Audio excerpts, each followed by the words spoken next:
Bien, muchas gracias por la presentación.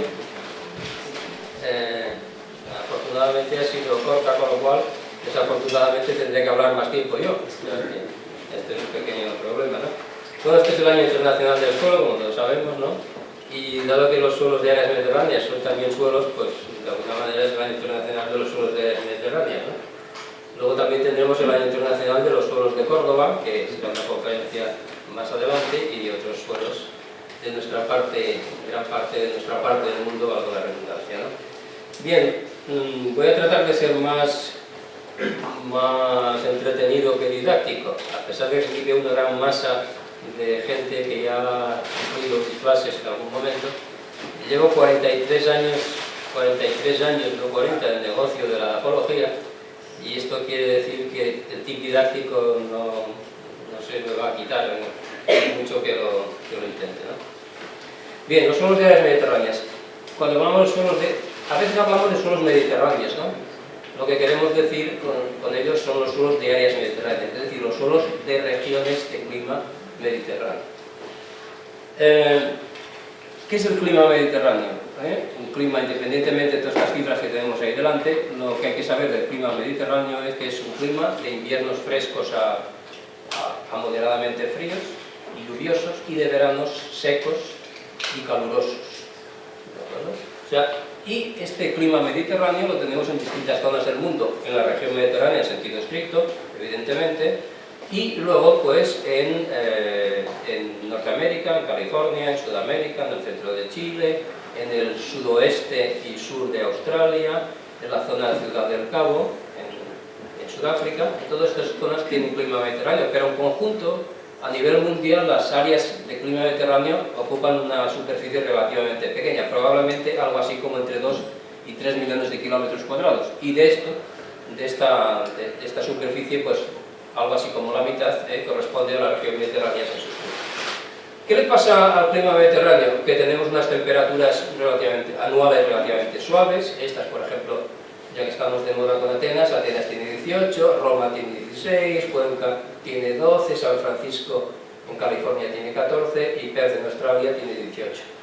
Pero tenemos realmente, en términos generales, todavía más oscilación de temperaturas. Tenemos el clima de León, que tiene una temperatura media de 10 grados, y tenemos el clima de Málaga, que casi tiene una temperatura media de 20 grados. Es decir, la temperatura media varía mucho.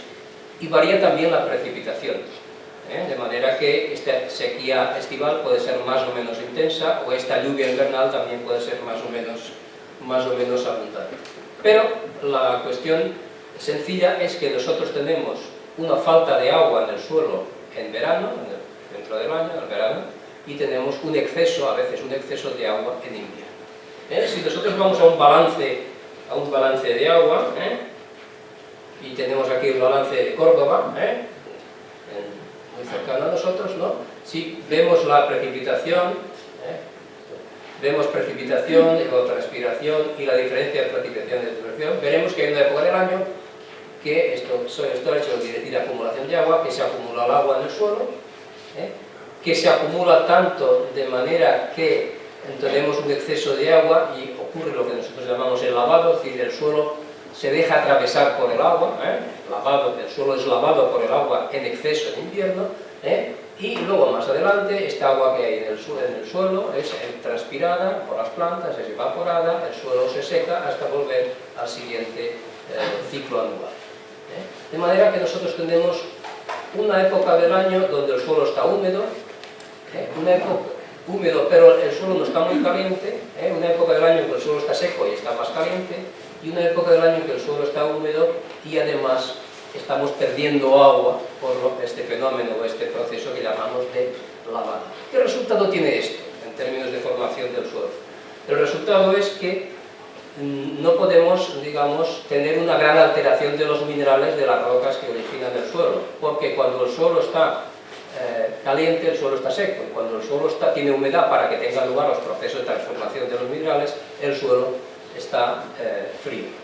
De manera que hay una capacidad limitada de alteración de los materiales minerales que constituyen las rocas, y también hay una capacidad limitada de creación de biomasa, de la productividad neta del ecosistema, es una productividad relativamente, es mediocre, no baja, pero mediocre, inferior a lo que puede ocurrir, por ejemplo, en un clima tropical húmedo, evidentemente, o incluso lo que ocurre en climas templados, pero húmedos a lo largo de todo el año. Estas son las consecuencias del clima mediterráneo. Pero otra cuestión interesante es que el clima mediterráneo, y ahí ponemos un año medio, es un clima, otra cuestión es que el clima es muy variable. La precipitación, sobre todo, cambia mucho de año a año. Esta es una figura donde se muestra la precipitación anual de Córdoba en un periodo de 90 años, hasta el año 90, antes del cambio climático, o sea que aquí no hacemos ninguna cosa extraña, ¿no? Antes de lo que se llama el cambio climático, y vemos que hay años en que llueve muy poquito. En 1900, me parece que era 43, llovió pues muy poquito, tenemos aquí 200 y pico milímetros al año, mientras que alrededor al principio de los años 30 y de los años 60, si no me equivoco, pues llovió casi 1300 milímetros. ¿Qué ocurre? ¿Qué significa esto? Significa que la cantidad, por ejemplo, de agua que hay para que las plantas crezcan, por una parte, y la cantidad de agua que hay para que haya este lavado de los productos que se encuentran en el suelo, la cantidad disponible para el lavado varía mucho de año en año. Aquí nosotros en la siguiente figura tenemos el diagrama de distribución de frecuencias de lavado anual en Córdoba, para este periodo que había puesto antes. ¿Qué es lo que ocurre? Que nosotros tenemos muchos años, en este diagrama de frecuencia, en que el lavado anual es de 0 a 50. Se lava muy poco el suelo, se van poco los productos que se han formado en el suelo a zonas inferiores.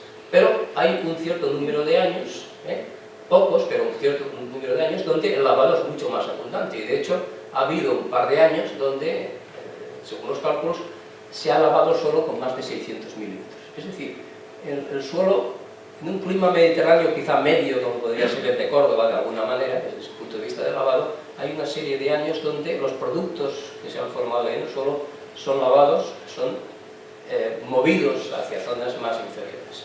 El lavado este proceso de lavado es uno de los grandes motores que hace que los suelos se formen y evolucionen.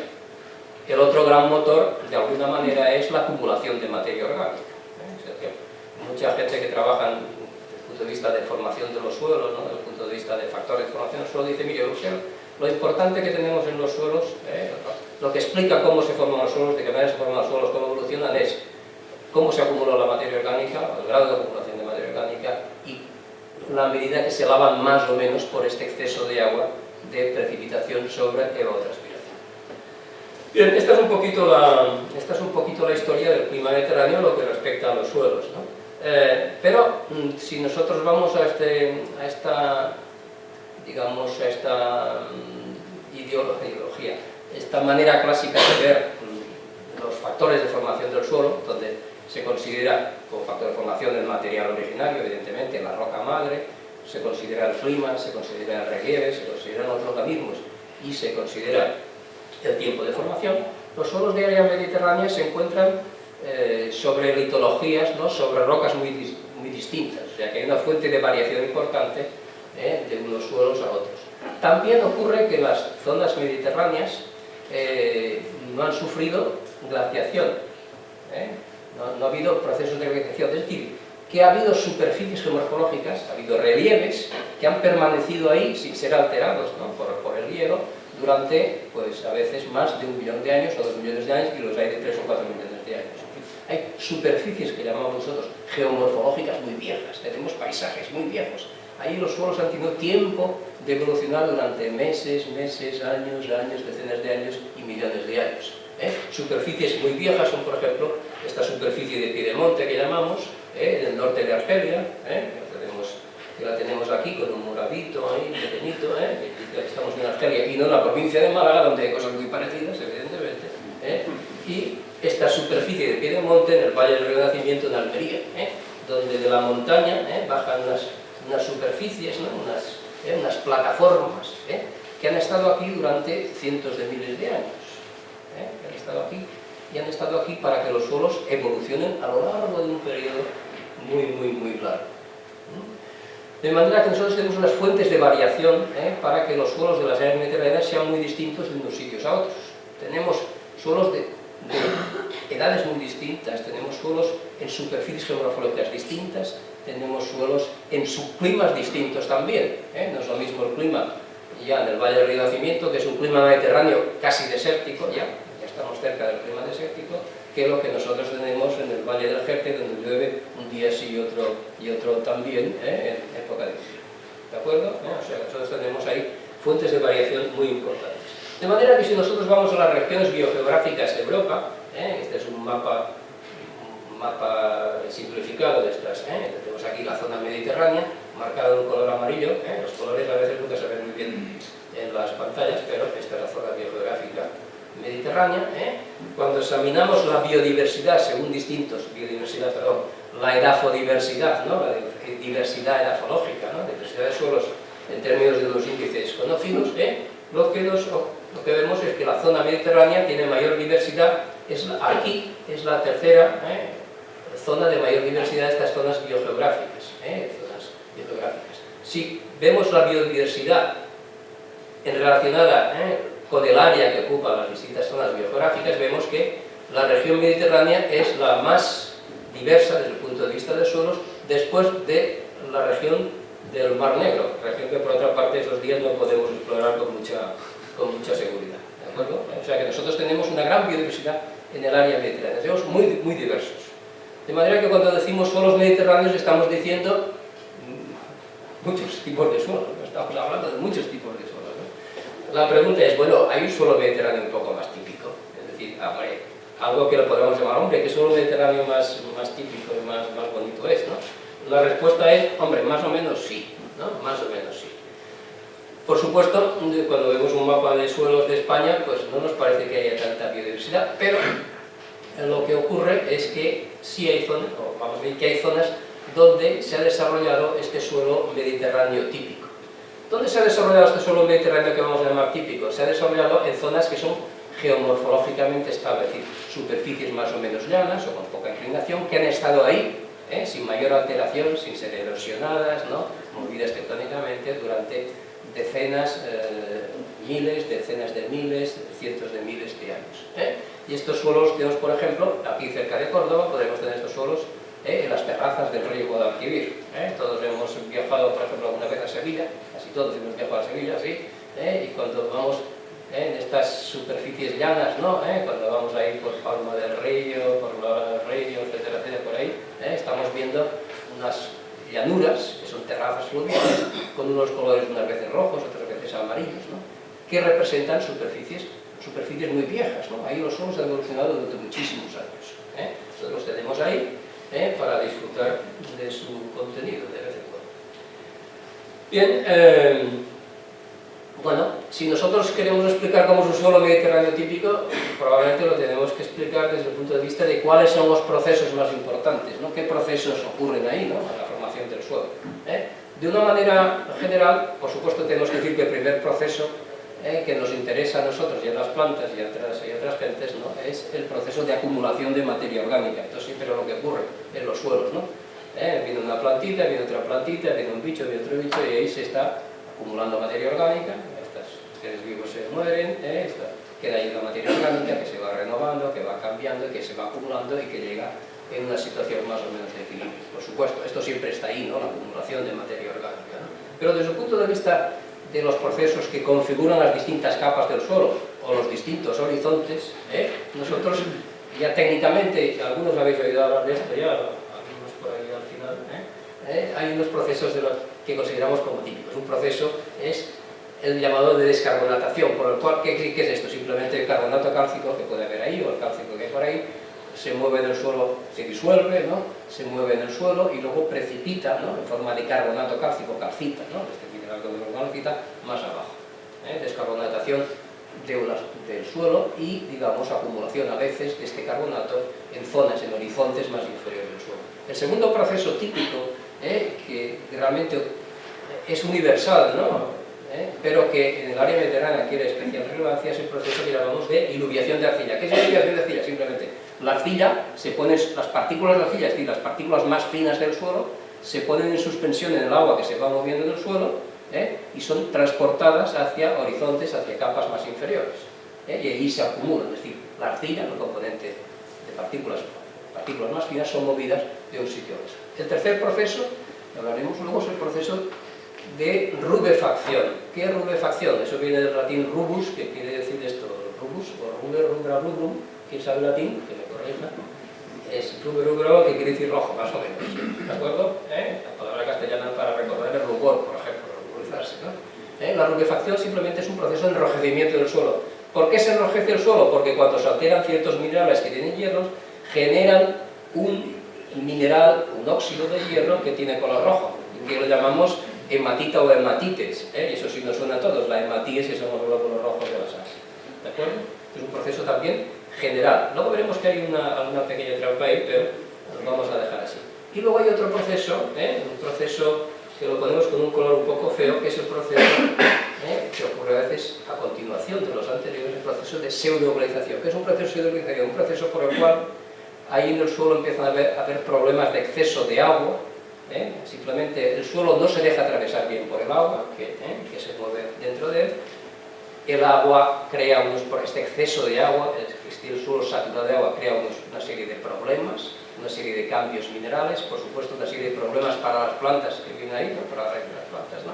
Y por lo tanto es algo desde el punto de vista de uso del suelo, en muchas ocasiones perjudicial, ¿de acuerdo?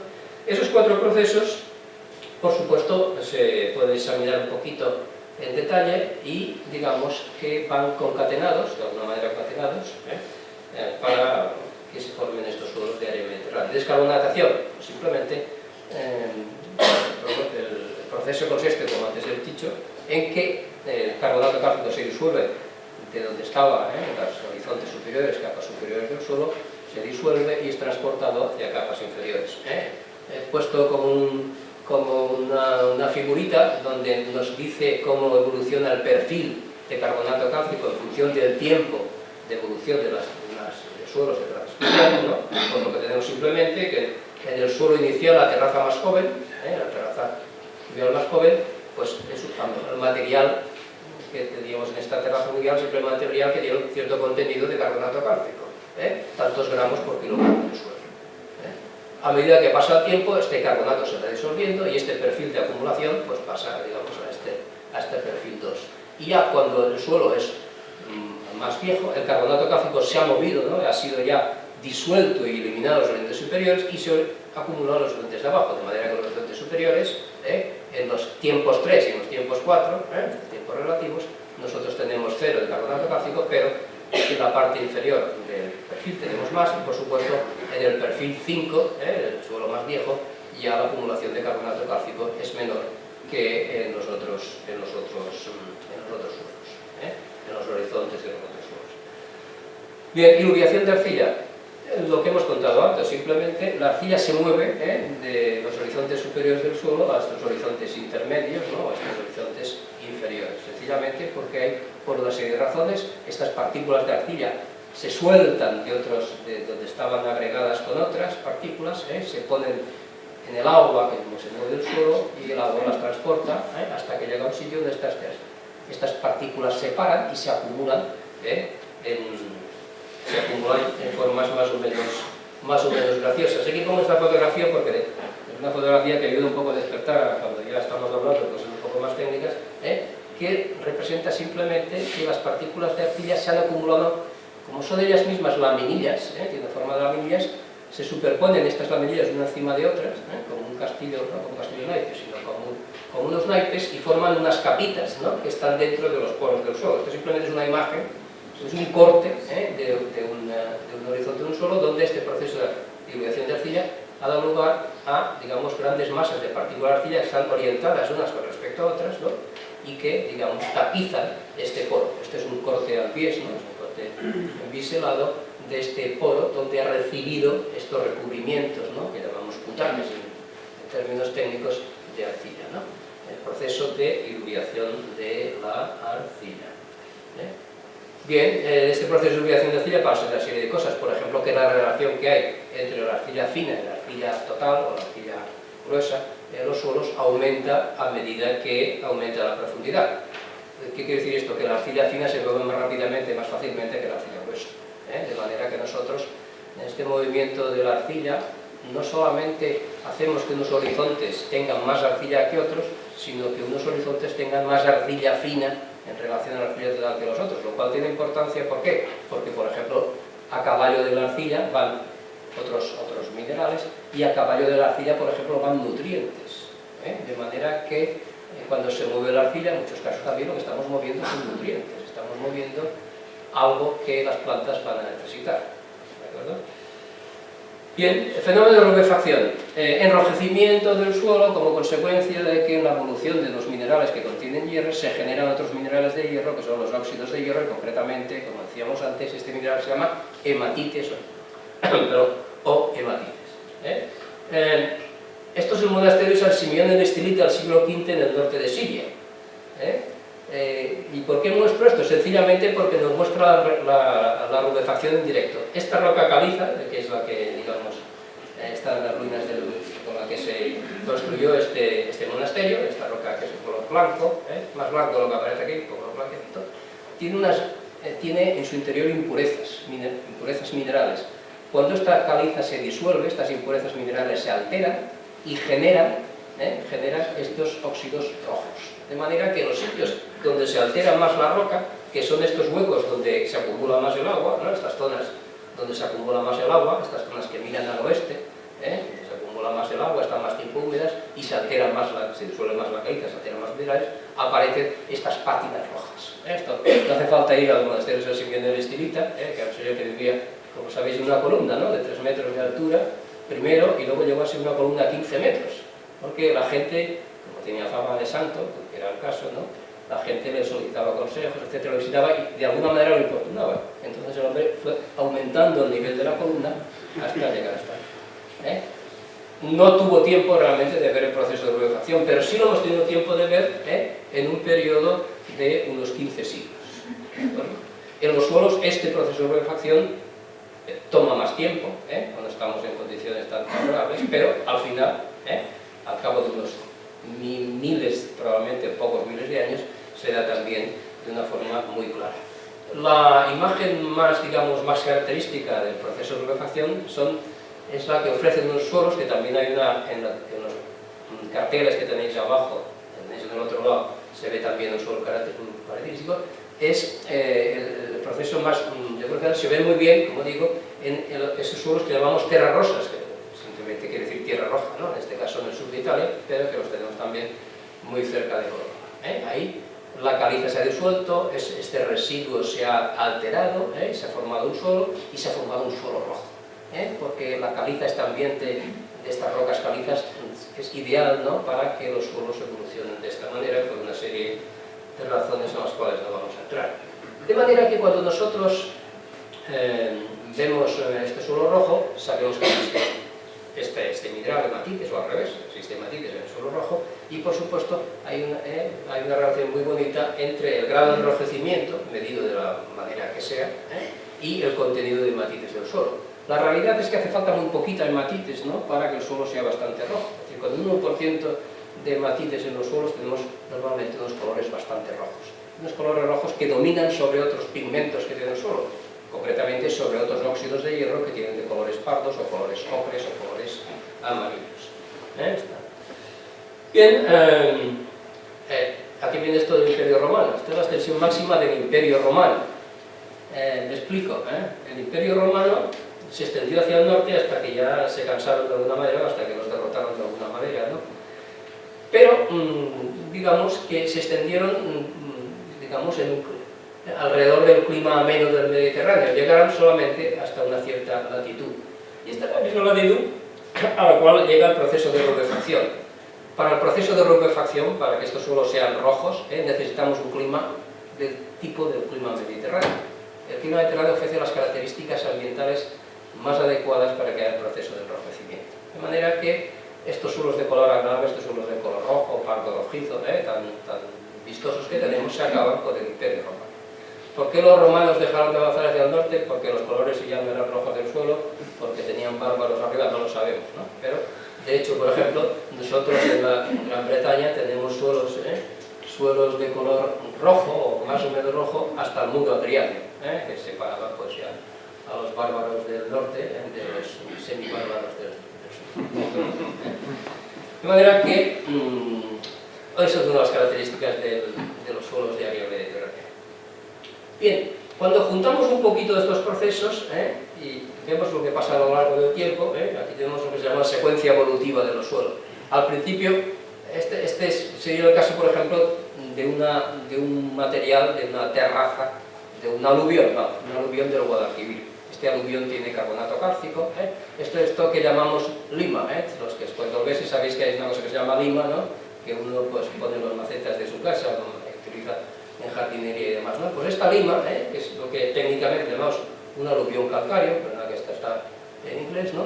Evoluciona de manera que se acumula materia orgánica en este ya incipiente suelo, luego se empieza a mover el carbonato cálcico, luego se mueve la arcilla, luego se enrojece y luego al final tenemos como consecuencia de todo esto tenemos un suelo que aquí arriba tiene materia orgánica, que es de color rojo en general, que aquí tenemos más arcilla porque ha venido de arriba y tenemos un color más rojo más intenso, y aquí abajo ya no ha llegado tanto la arcilla como el carbonato cálcico. Lo primero que se movió fue el carbonato cálcico y se ha acumulado aquí en forma de estas, que aquí pongo estas bolitas blancas. Luego se acumuló la arcilla y se enrojeció y se acumuló aquí. Y durante todo el tiempo, evidentemente, se ha acumulado materia orgánica. Tenemos, en definitiva, tres capas de referencia, tres capas características, lo que llamamos tres horizontes característicos, ¿no? Que se ven muy fácilmente, ¿no? En distintos suelos de la parte del mundo. Esto es Azuaga, Badajoz. Azuaga, que tenemos algún pariente o amigo o esposa que es de la población, ¿no? De Azuaga. Y si nosotros nos vamos por Azuaga, esta zona que es una zona de dehesa, ¿no? Tenemos ahí una especie de dehesa que ha sido más o menos cultivada, tenemos un primer horizonte que tiene algo más de materia orgánica que los que están abajo, ha perdido parte de materia orgánica con el uso, con el más, pero el uso de materia orgánica, que es un color menos repintado, ¿no? Que este segundo horizonte, que tiene lo que tiene es más arcilla y más óxidos de hierro, más hematites, rojo, y luego pasamos de este segundo horizonte a un tercer horizonte, donde también hay esos colores rojos, algo de arcilla, pero sobre todo se caracteriza por tener todas estas masas, estos nódulos, estas acumulaciones, en definitiva, de carbonato cálcico. Este es el suelo estrella del área mediterránea, con esos tres horizontes característicos. No hace falta ir a Azuaga, nos podemos ir al Jarafe y vemos más o menos lo mismo. En este caso es un suelo que tiene más materia orgánica arriba, porque aquí hay una zona que no se ha cultivado, o se ha cultivado hace mucho tiempo, de pinar, aquí hay restos de materia orgánica, hojarasca. Tenemos un segundo horizonte coloradito, ¿no? Colorado, con su arcilla, con su hematites, con este aspecto tan característico, y un tercer horizonte que cabalga sobre el material originario, sobre la roca originaria, que era un tipo de arenisca, que tiene mucho de este material blanco, que es simplemente carbonato cálcico. Es el suelo, repito, el suelo estrella mediterráneo, lo tenemos en todas partes del mundo. Esto es un suelo rojo mediterráneo, que llamamos rojo mediterráneo, es un término que se utilizaba, o se sigue utilizando muchas veces, ¿no? En una terraza del río Guadalquivir, ¿no? Ahí cercana, como aquí en Palma del Río. Si nosotros vamos por aquí, a la Palma del Río, vemos unas grandes llanuras, son realmente terrazas del río, donde alternan estos suelos rojos con suelos, pues, de los cuales vamos a hablar ahora un poquito más adelante. Nos salimos un poquito de este suelo ya, recordando que esta puede ser la foto típica de un paisaje mediterráneo, un olivar en un suelo rojo. Esto está en la provincia de Málaga, pero el libro esto del que hacía propaganda nuestro profesor Barrón es las fotos de Sicilia, ¿de acuerdo? Quizás un poco más exótico, pero esencialmente lo mismo. No es lo mismo ir a Sicilia que a Cerdeña, que a la provincia de Málaga, que al Peloponeso. Nos encontramos el olivar con el suelo rojo mediterráneo, este suelo rojo característico, el suelo, digamos, estrella o de referencia del área mediterránea. Bien, el camino a la perdición, lo he llamado esto, la pseudogolización. ¿Qué es la pseudogolización? Pues este problema, vamos a llamar un proceso por el cual el agua deja de moverse muy libremente por el suelo, se estanca dentro del suelo, este exceso de agua agua causa problemas a las raíces, simplemente es un problema de reducción, en términos químicos, un proceso de reducción. Eso no favorece para nada a las raíces, porque las raíces no tienen oxígeno, hay metabolitos tóxicos, etcétera, etcétera. Y además ocurre que una serie de minerales cambian, los óxidos, algunos óxidos de hierro se disuelven, otros se disuelven más o menos, los óxidos de manganeso se mueven por el suelo, en fin, hay una serie de rasgos morfológicos que nos están indicando que ahí algo va mal desde el punto de vista de que no hay oxígeno, de que no hay un nivel de oxidación suficiente para que ahí muchos organismos, incluyendo por supuesto las raíces de las plantas superiores, vivan con comodidad. ¿Cuándo se da la sedimentación? Cuando los suelos son muy viejos, cuando los suelos son muy viejos y a lo mejor se ha acumulado mucha arcilla en estos horizontes intermedios del suelo, y esta arcilla hace lo mismo que el colesterol en las arterias, tapona los pasos de agua, de la misma manera que el colesterol tapona el paso de la sangre, y el agua, evidentemente, como decimos en términos más realmente no tan coloquiales, ¿no? El agua se cuelga, el agua queda colgada, suspendida dentro del perfil del suelo, ¿de acuerdo? Y ese término de agua colgada, suspendida, o agua en forma de percha, ¿no? Lo tenemos en las distintas lenguas. Este es un suelo de Seulo-Gay. Ya no vemos los colores alegres, en una zona muy parecida al suelo anterior que se había mostrado, de Palma del Río, ¿no? Una zona muy parecida, no, una zona muy cercana. Entonces ahí tenemos unos colores como muy tristes, unos colores así ocres, luego los colores grises. Aquí no hay carbonato cálcico, esos colores grises son simplemente colores donde han desaparecido los óxidos de hierro, pues han suelto, porque un exceso de agua lo que hace en definitiva a largo plazo es eliminar estos óxidos de hierro. Tenemos estos colores feos que nos están indicando el problema. Así como los suelos donde hay un exceso de agua, en los climas templados húmedos son una cosa común, los suelos en que se cuelga agua son más comunes que otros suelos donde hay un exceso de agua en el área mediterránea. Estos son suelos no muy comunes, pero sí comunes en el área mediterránea, y en términos relativos otros suelos son más comunes en el área mediterránea que en otras zonas de clima templado. De manera que en esta secuencia evolutiva de antes podemos ir todavía un poco más lejos, ¿no? Podemos pasar del suelo rojito, agradable, etcétera, etcétera, con generalmente buenas propiedades físicas y químicas, a este suelo con propiedades físicas y sobre todo propiedades químicas muy poco deseadas. Bien, esta es una secuencia evolutiva, ¿no? Hemos contado una historia a lo largo de lo que ocurre a lo largo del tiempo en este suelo, en este ambiente mediterráneo típico, ¿no? Pero hay gente que se va por otro lado. Este es un ejemplo de lo que podemos ver en estos suelos que he visto antes, pero cuando nosotros vamos más allá del tiempo, aquí pongo algún ejemplo de estos suelos donde ha ocurrido este proceso, ¿no?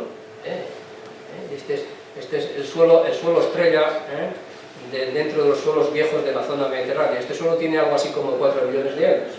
Ha estado evolucionando ahí 4 millones de años, y el proceso fundamental que ha ocurrido en estos suelos es el proceso de pseudovolitación, este proceso en que el agua queda suspendida dentro del suelo, queda colgada. Como consecuencia de esto, hay una serie de colores muy distintos, que tienen distintas cantidades, concentraciones de óxidos de hierro, que hacen este suelo, repito, un suelo pues extraordinariamente interesante, con un alto grado, como pone aquí, de evolución, con una distribución especial muy curiosa del hierro. Los óxidos de hierro atraviesan las piedras, ¿no?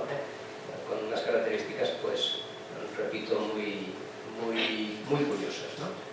Pero cuando ya dejamos esta secuencia evolutiva, como decía antes, y nos metemos en otra cosa totalmente distinta, nos encontramos con unos suelos que muchos habéis oído hablar, que son los vertisoles. Cuando en vez de formarse horizontes en el suelo se destruyen, o por la razón que sea no se forman, nosotros tenemos suelos de características homogéneas, y el más típico de esos suelos, digamos, haploides, ¿no? Estos suelos simples, ¿no?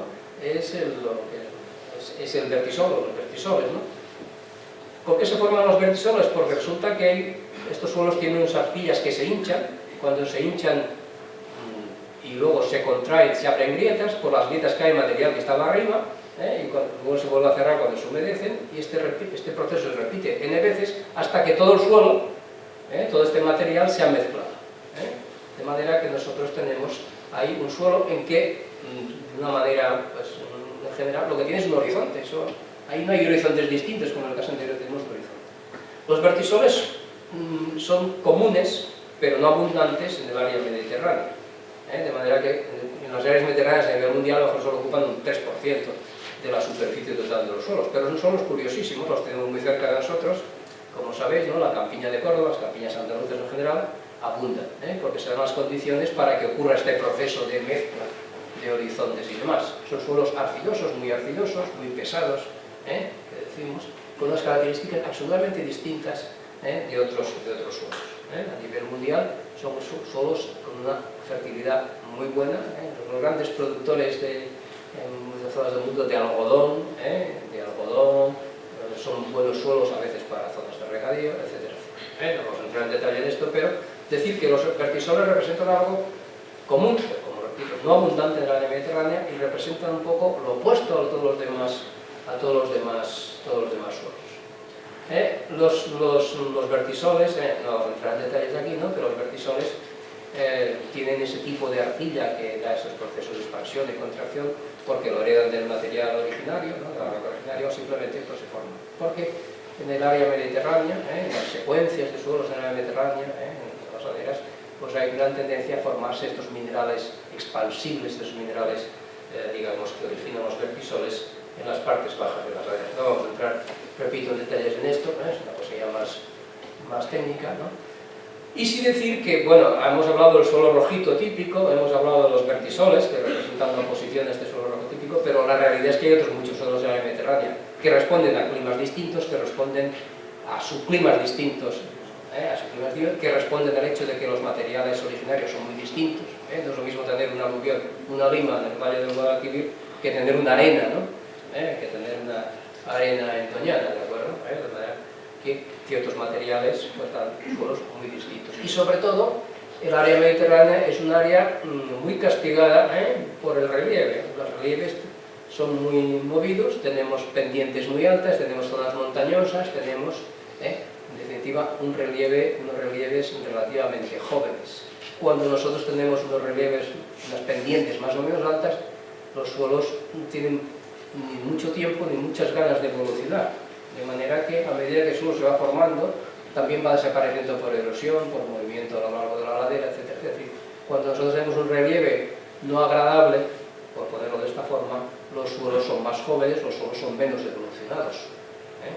Pero cuando tenemos unas condiciones también muy distintas, en cuanto a litología, etc., podemos también tener suelos evolucionados, pero de maneras muy distintas a lo que nosotros hemos dicho anteriormente, ¿no?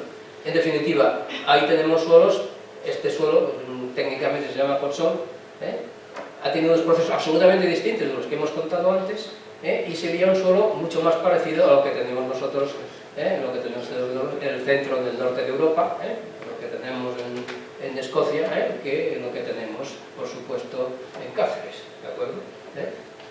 Este mismo suelo, este mismo tipo de suelo, está en la Sierra de las Villuercas, que es un ambiente mediterráneo, fresco mediterráneo, pero que no recuerda para nada lo que hemos visto antes. Este suelo, por poner otro ejemplo más, simplemente es un suelo salino, que evidentemente no es el suelo típico mediterráneo, pero que es un suelo que lo podemos encontrar algo parecido en muchas partes del mundo. Los suelos salinos habrá una charla más adelante, o sea que en esto tendréis, por supuesto, cumplida información. Y no hace falta leer todo esto, evidentemente, simplemente lo pongo para decir que en el área mediterránea, sensu stricto, en nuestras áreas mediterráneas, hay algo que homogeniza todos los suelos. Todos los suelos, y son especialmente las zonas más al sur, digamos más al sur de la zona europea, han recibido aportes eólicos que vienen del Sáhara. Es decir, que los aerosoles de las tormentas de viento del Sáhara vienen, son movidos, pueden venir hacia el norte, y estos aerosoles, ¿no? Estas partículas erosionadas del desierto del Sáhara, pues como son transportadas, caen con la lluvia, y nosotros tenemos que este material eólico se acumula año tras año en los suelos de nuestras regiones. Yo creo que todos hemos visto alguna vez el barro rojo, ¿no? Incluso los que se han de Granada alguna vez en su vida habrán visto que la nieve era coloradita, que la nieve era roja. ¿De dónde viene este color rojo? Evidentemente estos aerosoles, ¿no? De estas partículas, ¿no? De este material eólico que ha venido del Sáhara. De manera que en un estudio que aquí lo menciona, que hicimos con un colega israelí hace unos años, con isótopos radioactivos y con las técnicas adecuadas, vimos que en algunos suelos de referencia, de cerca de Córdoba, cerca de Montilla y demás, los suelos rojos característicos, parecía que la mitad del material que nosotros teníamos en el suelo venía del Sáhara, o sea que no era nuestro, ¿de acuerdo? O sea que tenemos un préstamo de las zonas del desierto que, como digo, homogeniza todos los suelos, o todos, una parte sustancial de los suelos, sobre todo de las zonas más al sur de la parte mediterránea europea. Brevemente voy a comentar, un poco en relación con lo anterior, qué componentes típicos, en qué cosas nos fijamos en cuanto a componentes de los suelos de áreas mediterráneas que nos pueden interesar, ¿no? Que nos pueden hacer diferentes de los suelos de otras zonas, ¿no? que tienen valor desde el punto de vista de uso del suelo, ¿no? De interpretación de sus propiedades, ¿no? Bueno, una cosa primera que tenemos es la materia orgánica. La fama es que los suelos de áreas mediterráneas tienen poca materia orgánica.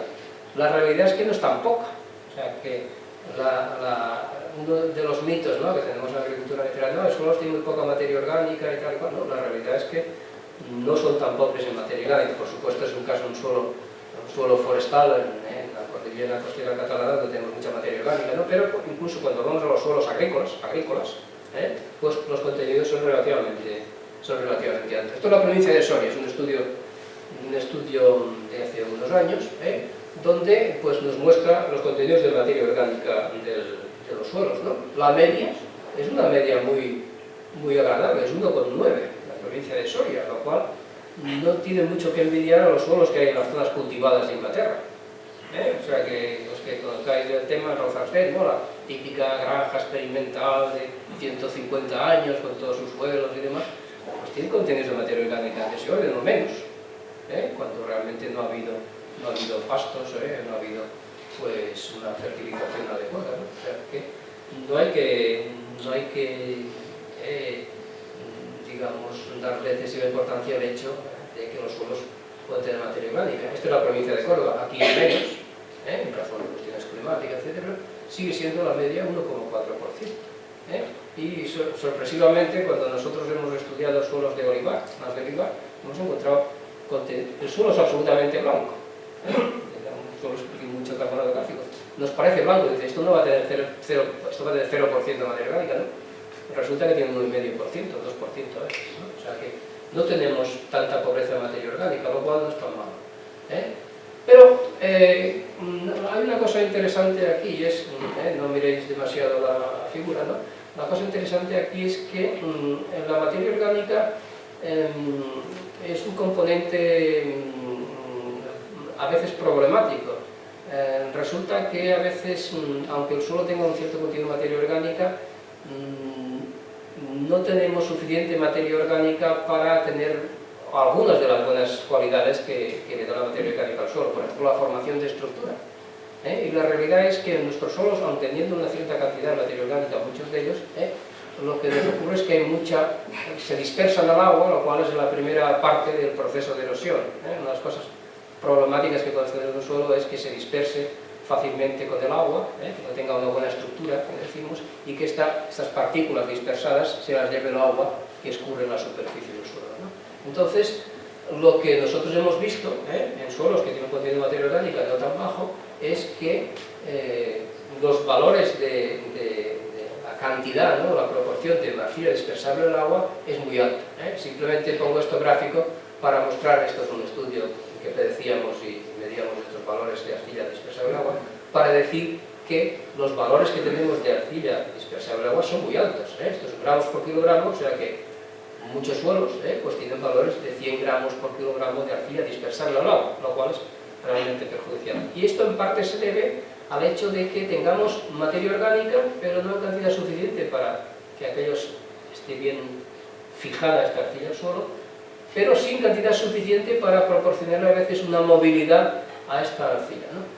Sin entrar en más detalles, pues lo que voy a decir es que el suelo tenga mucha arcilla dispersable. Estos suelos, digamos que muchas veces tenemos de arcilla cantidades dispersables, cantidades altas, pues nos da una serie de problemas. Un problema que, por ejemplo, aquí es la pérdida de fósforo, De manera que cuando nosotros tenemos, no miréis con detalle esto, evidentemente no tenemos tiempo, ¿no? Pero la idea es que se nos dispersa el agua, se nos dispersa la arcilla, perdón, la arcilla se nos va, pero esta arcilla lo que tiene encima, lo que tiene encima es fósforo, de manera que estamos perdiendo un nutriente esencial para el crecimiento de las plantas. El otro componente que nos interesa aquí en esta historia son los óxidos de hierro, los cuales hemos hablado. Aquí podemos que lo pequeño importa. El profesor Barrón nos va a hablar de los suelos de Marte al final de la serie de conferencias, y ahí los óxidos de hierro tienen especial relevancia, ¿no? Pero ¿por qué digo yo que lo pequeño importa? Sencillamente porque los óxidos de hierro, a pesar que se encuentran, son partículas de tamaño pequeño, pero esto les da gran capacidad de reaccionar desde el punto de vista químico. Pero a pesar de que que se encuentre una proporción muy pequeña en los suelos, lo que les pasa es que tienen mucha influencia en determinadas propiedades. Lo típico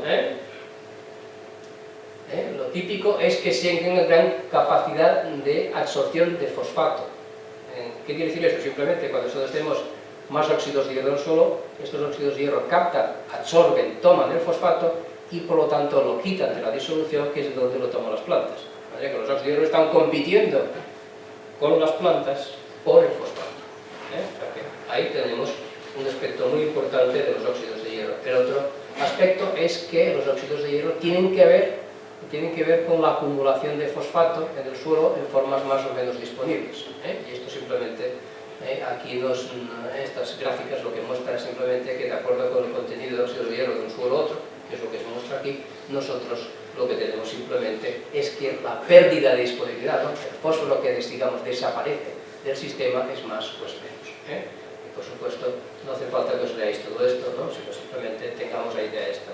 Los óxidos de hierro tienen que ver mucho con la dinámica del fósforo en el suelo, y controlan la dinámica del fósforo en el suelo en gran parte. Por supuesto, los óxidos de hierro tienen que ver con algo tan importante en las zonas mediterráneas como la deficiencia de hierro en las plantas, lo que llamamos la clorosis férrica, que muchos de vosotros la conocéis, plantas de jardín, las plantas que no tienen casa y por supuesto plantas cultivadas. Entonces, resulta que la clorosis de hierro, que tenga mayor o menor incidencia para los distintos cultivos, depende del contenido de unos ciertos tipos, de un cierto tipo de óxidos de hierro, que llamamos óxidos de hierro poco cristalinos. Que hay una relación muy directa entre el contenido de estos óxidos y la incidencia de la clorosis. Es un ejemplo típico, por ejemplo, donde nos dice que el grado de verdor, que simplemente en las ordenadas que nosotros tenemos aquí, el grado de verdor aumenta a medida que aumenta la concentración de distintas formas de hierro, simplemente aquí en forma que tienen que ver con las formas poco cristalinas de óxidos de hierro,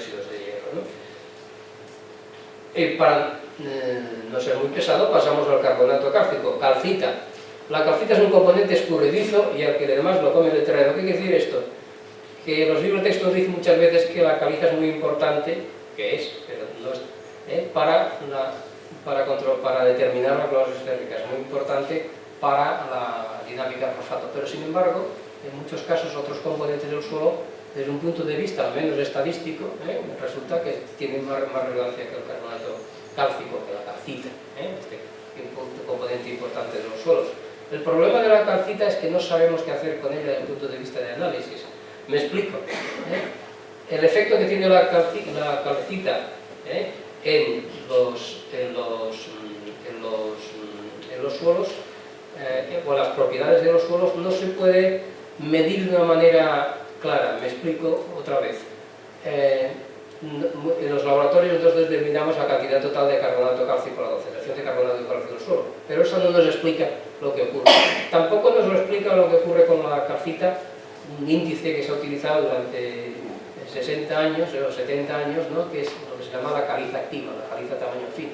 De manera que no sabemos qué índice tomar referente a la caliza que nos explique, a la calcita que nos explique lo que va a ocurrir en el suelo. La realidad es que cuando nosotros pensamos, por ejemplo, dinámica del fósforo, cuando hacemos ecuaciones de regresión que nos miden algo de la dinámica del fósforo, lo que nos aparece en las ecuaciones de regresión es el contenido de arcilla, por ejemplo, el contenido de hierro en ciertas formas y el pobre carbonato cálcico, la pobre caliza, esta caliza activa o este dióxido de carbonato cálcico, estos índices que nos miden, digamos que nos dicen que la caliza está ahí, no pintan mucho o pintan casi nada. Esto ocurre en distintos tipos de digamos, de situaciones donde medimos nosotros pues, características referentes a la dinámica de fósforo. Y esto simplemente no tiene mayor trascendencia, ¿no? Finalmente, os he hablado antes de materia orgánica, os he hablado de óxidos de hierro, os he hablado de carbonato cálcico. Nos hemos dejado lo más importante desde el punto de vista de predecir lo que va a ocurrir, ¿no? Con las plantas o con lo que va a ocurrir con las gemas del suelo, ¿no? Me he dejado la arcilla. La arcilla siempre está ahí. Pero, ¿por qué no la comentamos tanto? En parte porque la arcilla de los suelos de áreas mediterráneas, de alguna manera relativamente monótona. Siempre sabemos más o menos, o podemos decir más o menos lo que hay ahí en la fracción arcilla, ¿no? Los minerales que hay en la fracción arcilla. De manera que esto siempre está ahí, como algo de fondo, que lo consideramos en nuestros estudios, pero al cual no le prestamos una atención específica porque sabemos más o menos que las características mineralógicas geoquímicas de la arcilla no varían terriblemente de unos suelos a otros. Vamos a decir que son relativamente monótonos. Bueno, yo creo que aquí puedo terminar. Llevo 54 minutos, lo cual es más que ya una cortesía académica. Muchas gracias, Xexe. ¿Dónde está aquí? No, está bien escrito, ¿no? Xexe. Muchas gracias, vamos. Y por supuesto, gracias en castellano también a todos vosotros por oír esta larga historia.